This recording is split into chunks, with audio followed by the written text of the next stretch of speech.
Hindi kasama si Angelo sa planong maliit na pamilya ng kanyang mga magulang.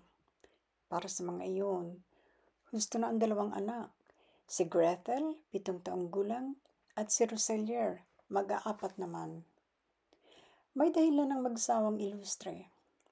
Lumaki sila sa Amerika, doon nagtapos ng pag-aaral, at doon din nag-practice ng kani-kanilang propesyon.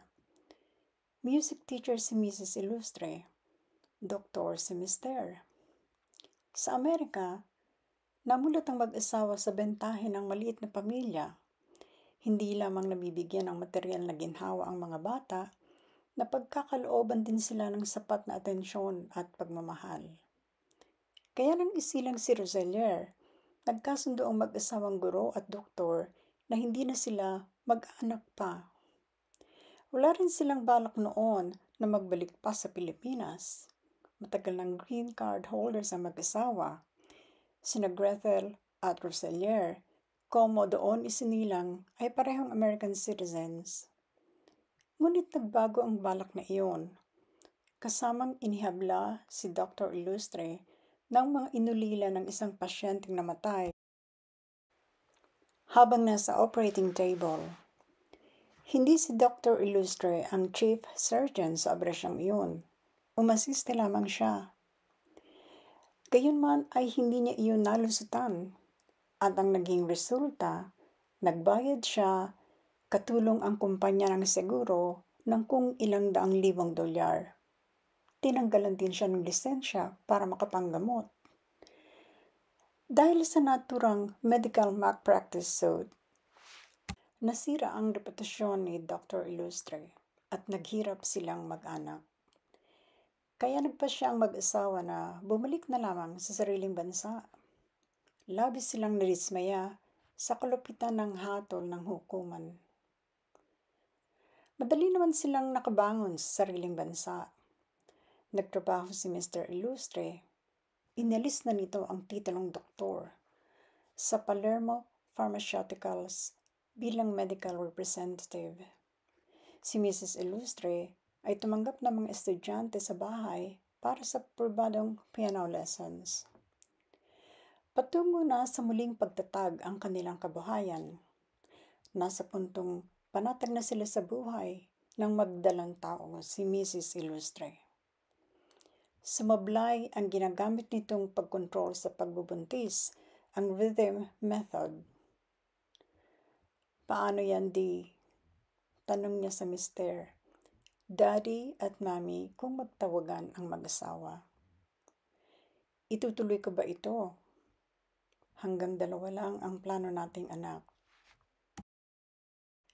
Pagkaraang humugot ng malalim na buntong hininga, sabi ng Mister, nariyan na yan. Makakaya rin natin sigurong panagutan ang 3 anak. Tumango lamang si Mrs. Ilustre bilang pagsang-ayon. Pag-oo na kapos sa sigla, salat sa pananabik. Sa ganoon katabang na paraan na selyohan ang katiyakang kikita ng liwanag ang bunso ng mag-asawa. Ngunit kahit aksidente lamang ang pagiging tao ni Angelo, kahit katiting ay walang pagsisisi ang mag-asawang Ilustre. Lalo pa nga, sa panahon ng kabuntisan ni Mrs. Ilustre, ay nataas ng tungkulin si Mr. Ilustre. Itinalaga itong hepe ng sales division ng Palermo Pharmaceuticals. Itinuring ng mga Ilustre na swerte ang nakatakdang pinakahuling miyembro ng kanilang pamilya. Swerte rin nilang itinuring ang hindi pag-iyak ni Angelo nang siya'y sumilang sa sang maliwanag. Sa halip, at ito ay ayon na rin sa doktora at mga nurse na nagpaanak kay Mrs. Ilustre, isang kontentong ngiti ang nabanaag nila sa mga labi ng malusog na sanggol. Ang cute ng baby mo, Mrs. Bulalas ng isang nurse. Cute na? Extraordinary pa ang paraan ng pagbati sa mundo. Dugtong ng hindi makapaniwalang doktora. Pagkasabi niyon, ay saka tinapik ng doktora sa pigi ang bagong silang. Kailangang paiyakin ng baby para matiyak ang normal na paggana ng mahahalagang body organs nito. Umiyak naman ang baby, pero tila napipilitan lamang si baby Angelo sa pagpaplaho na iyon. Parang ibig niyang italastas, kahit sa unang ilang minuto pa lamang niya ng pagsilang sa mundo na hindi niya papel ang umiyak. At hindi naman talaga. Kakaiba ang pagkamasayahin ng batang si Angelo. Hindi lamang ito sa pagkapanganak ng hatak ng atensyon, maging ng mga sumunod na maraming pagkakataon, pagkaraang matulog o umidlip, ngiti ang ibabati niya sa kahit sinong mamulatan. Madalas sabihin ng yaya na Angelo kay Mrs. Ilustre, "Ngayon lamang ako nakakita, Mrs. ng babing pagising pa lang, nakatawa agad." Pero hindi pa iyon ang tunay na pang-akit ni Angelo sa lahat. Hindi ang kanyang ngiti, hindi ang nakahahawang sigla. Sa halip, ang mala-artistang kakyutan ang umakit sa bawat makakita sa kanya. Sa paglaki ni Angelo, hindi nabawasan ang pagiging pansinin niya. Mula sa nakagigil na baby, nagbinata siyang hayagan na kung siya'y hangaan at pag-awayan ng mga babae, minsan maging ng mga binabae. Noon nagbago si Angelo. Kung dati kaswal ang pagtanggap niya sa taglay na kisig, ngayon ay hindi na. Sa halip na ito ring nadagdag na katangian ang pagiging gwapo, ipinalagay niyang pabigat lamang iyon. "Seryoso ba, Angelo?" Nangingiting tanong, hindi makapaniwala ng matalik na kaibigang si Gino. "Bakit mo nasabing disadvantage din ang maging sobrang gwapo?" Paiwas ang pakli ni Angelo. "Dapat ay alam mo, Gino." Tumawa ang kaibigan. Sabi, "Dahil ba gwapo rin ako?" Hindi sumagot si Angelo. Sa halip, tumungga siya buhat sa hawak na delatang serbesa.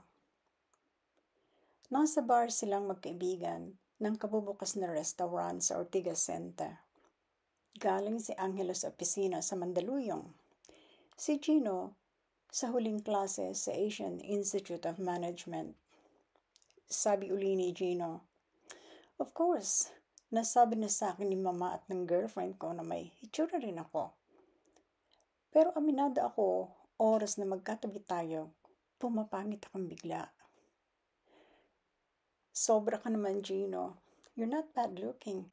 Marami ka na ring napaiyak, di ba?" Tapos na ang mga araw na iyon. Nakatawang hayag ni Gino. "Tumigil na ako sa pangungulekta ng nobya buhat nang dumating sa buhay ko si Kimberly. She's the one for me. Pagkakuha ko sa aking master's degree, pakakasal na kami." Sinaid ni Angelo ang laman ng iniinom bago sumayin niya sa bartender. Umorder siya ng panibago, ang ika-4 niyang serbesa. Ang ikalawa naman ng kaibigan. Nagtaka si Gino. "Naglalasing ka ba?" Noon lamang nito nakitang inaapurang ubusin ni Angelo ang inumin. Umiling si Angelo. Iling nakapos sa sinseridad. "So," sabi ni Gino, "bakit mo ako tinipan dito? Para maghimutok dahil isinilang kang masyadong gwapo?" Ang normal na reaksyon ni Angelo ay itawa ang birong iyon ng kaibigan. Kahit totoo, katawa-tawa ang dating niyon sa pandinig. Ngunit sa laking pagtataka ni Gino, lalo lamang sumeryoso ang ekspresyon ng kaibigan. "Something wrong, Angelo? May problema ka? Kaya ka ba umiinom?" Binuksan muna ni Angelo ang serbesang inilapag ng bartender sa counter. Pagkabukas, ininom ng binata ang kalahating laman ng lata. Saka siya nagsalita. "Aniya, May isang panahong okay lang sa akin ang atensyon ng mga babae. Pero lately ay ayoko na. Ilang kaibigan ko na ba ang dumistansya sa akin dahil sa selos? Kaya ko nasabi, Gino, na hindi rin mabuti ang maging masyadong gwapo. Dapat bang ako ang magdusa sa pagka-attract sa akin ng nobya nila? Ibahin mo ako, Angelo. We're still the best of friends, hindi ba? At saka, iba sa girlfriends nila ang aking si Kimberly. Tapat siya sa pagtingin sa akin. Tinitigan ni Angelo ang hawak ng serbesa na tila iyon ang kausap. Aniya, nagkita kami kanina ni Kim. Sandaling natilihan si Gino. Minasdan nito si Angelo. Tinantya kung may laman ang kasasabi lang ng kaibigan. Nanatiling nakatuon ang tingin ni Angelo sa serbesa. Tuloy, hindi masalamin ni Gino ang damdaming nasa mga mata ng kaibigan. Nagkabit si Gino at sabi, "What's the big deal kung nagkita man kayo? Sa Palermo Pharmaceuticals din ang trabaho ni Kimberly. Hindi katakatakang magkabunggo ang balikat man kay roon." Pinaikot ni Angelo ang kinauupang bar stool paharap sa kaibigan. Aniya rito, "It wasn't an accidental meeting. Remember, nasa sales siya at ako'y sa laboratory division. Dulot-dulo ng malawak na Palermo Pharma Complex ang layo namin sa isa't isa. Bakit hindi mo pa diretsahin ang ibig mong sabihin?" Nakakunot na si Gino. Natutunugan na nito ang direksyong tinutungo ng mga sinasabi ni Angelo. "Ayokong masaktan ka, Gino. I value our friendship." "Angelo," ani Gino. Mababa ang tinig pero matalim ang tono. "Mas natutorture ako sa pagpapaikot-ikot mo." Inilapag nito sa counter ang beer mug na kanina pa hawak. "Tulad din siya ng iba," sabi ni Angelo. Naningkit ang mga mata ni Gino.